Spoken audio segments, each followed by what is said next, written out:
nothing save that which profiteth them can befall my loved ones. There's another quote that says that that the true believer is to be regarded as the purpose of creation. And I'm paraphrasing that. But do you remember that one? It's a pretty powerful one. I'm going to be looking that up and having that ready to go too. So whether it's Twilight or Harry Potter or it doesn't matter what, we can use it. Because if we don't like it at all, what could we say? I mean, if it was somebody's like, hey, I got this Playboy, you know, here. What could you say?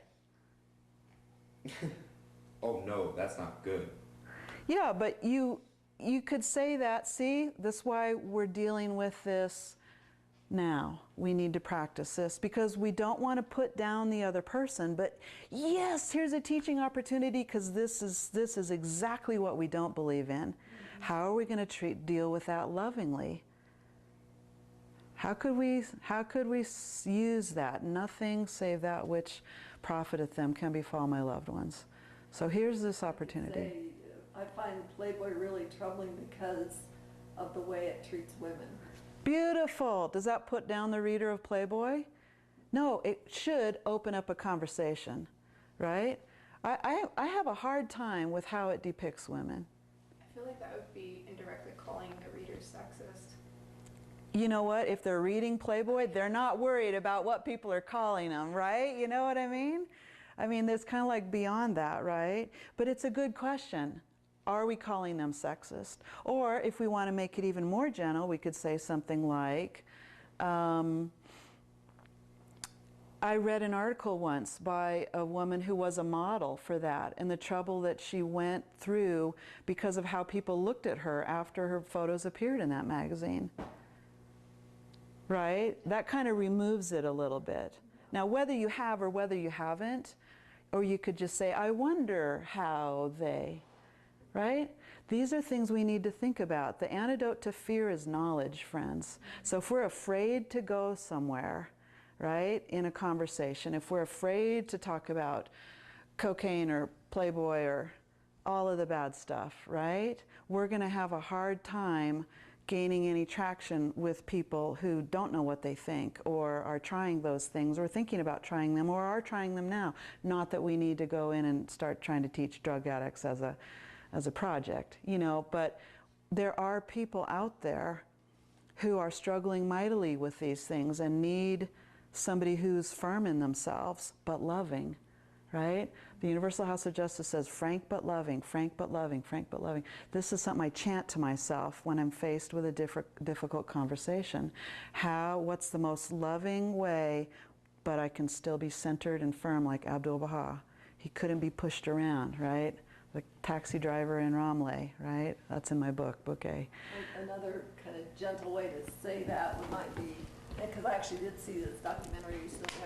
I saw a documentary recently that really got me thinking about the ways that the media portrays women, and it was really giving me second thoughts about a lot of these images that we see in the media. Yeah, I'm with you on that.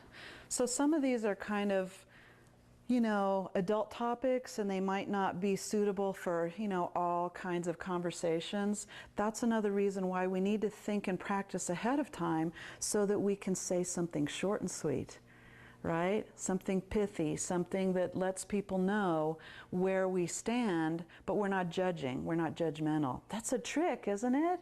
I mean, I remember very clearly, I've been at a pizza party or something, and somebody makes a racist comment about, you know, a minority family that walks by or something, and I didn't know what to say. I was opposed to it, but by my silence, I endorsed it. These are things we need to practice. We need to have something loving to say. We're going to talk about regular pop culture, not the extremely negative, like, you know, Playboy and stuff now. So have any of you seen the new Hawaii Five-0 or Lost? You know, well, back when Lost was popular? Those were, Lost especially was very popular, right? And at first glance it may not seem like there's any natural tie-in, between those topics, those TV shows, and the Baha'i Faith? Can anybody think of a tie-in? Well, I'm going to give you one. I was international pioneering in Hawaii for 11 years, and I got into acting when I was there, and I was on those shows. So now you have a natural tie-in. So when Hawaii or acting, actresses, actors, Hawaii Five-0, either old or new or lost, or any of the characters on those shows come up, you can now say, Hey, I know an actor from that show. I met somebody who was on those shows, right? Baha'i camp, I think. There you go, awesome. Right?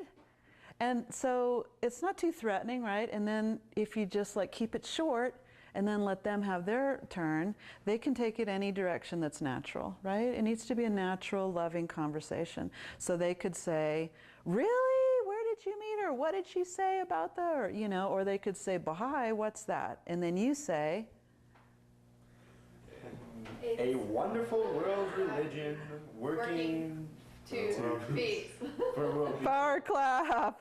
Awesome, very good, right? Because just that fast it can happen, right? And then after they say, gosh, that sounds like an interesting faith, you know, how do I find out? We need to be ready for this because that's how fast it can happen. During break, I was talking with Delina about a conversation I had right here in Dillon, Montana with a fellow, and it happened that fast. And if we're ready, right, it doesn't take us by surprise.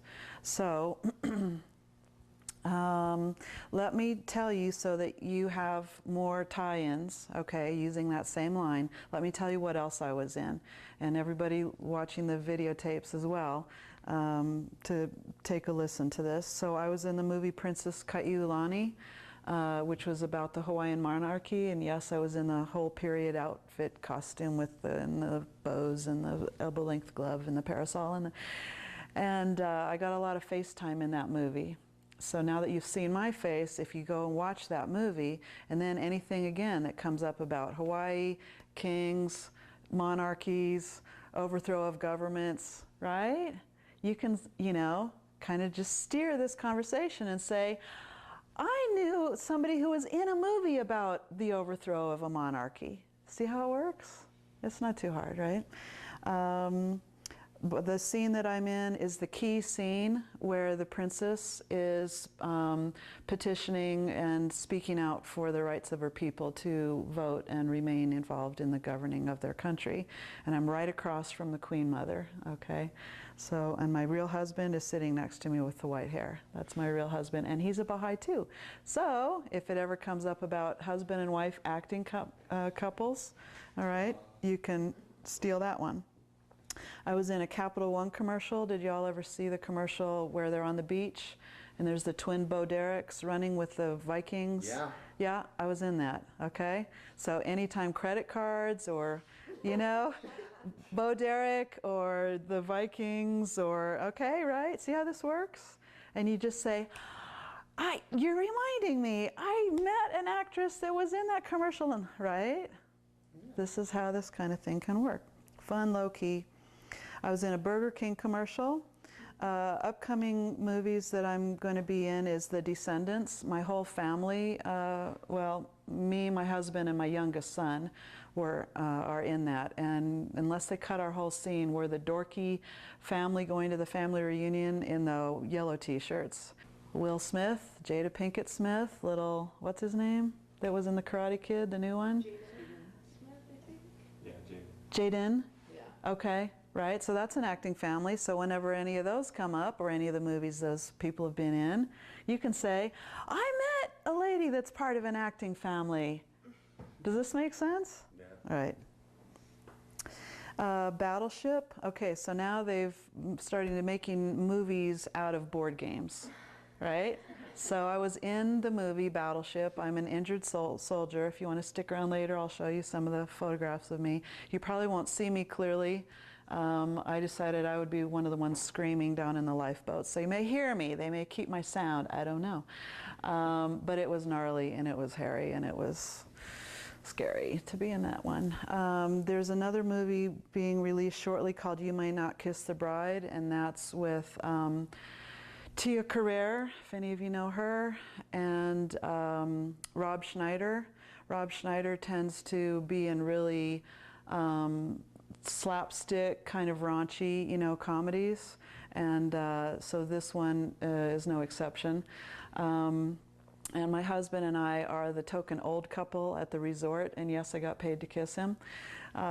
So hopefully you'll see us in the background in that movie. So whenever, any of those topics come up, are your minds working yet as far as how you could steer any of these? This is what we need to do. We need to, and it's fun, is it not? It's fun to think, hey, I could say this, I could do that, I could, this is my tie-in, this would be my bridge. Make sense? All right. Now, I'm going to give you another tie-in that doesn't involve me. The most famous movie of all time, Wizard of Oz. I found out when I was giving this talk in Reno that a Baha'i was on that movie. Okay? She was a munchkin because she was a short person. Her name is Yvonne Bender. Her nickname is Bootsy. And she passed away in Reno.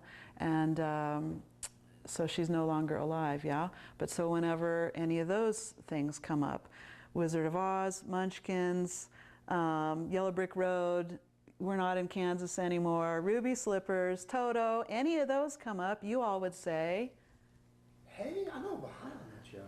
I heard of, because you don't know her, right? Okay. Right, we have to be legitimate, right? Yeah, I learned that, right, someone of my faith was on that show. What are they going to say? Exactly. Does that make sense?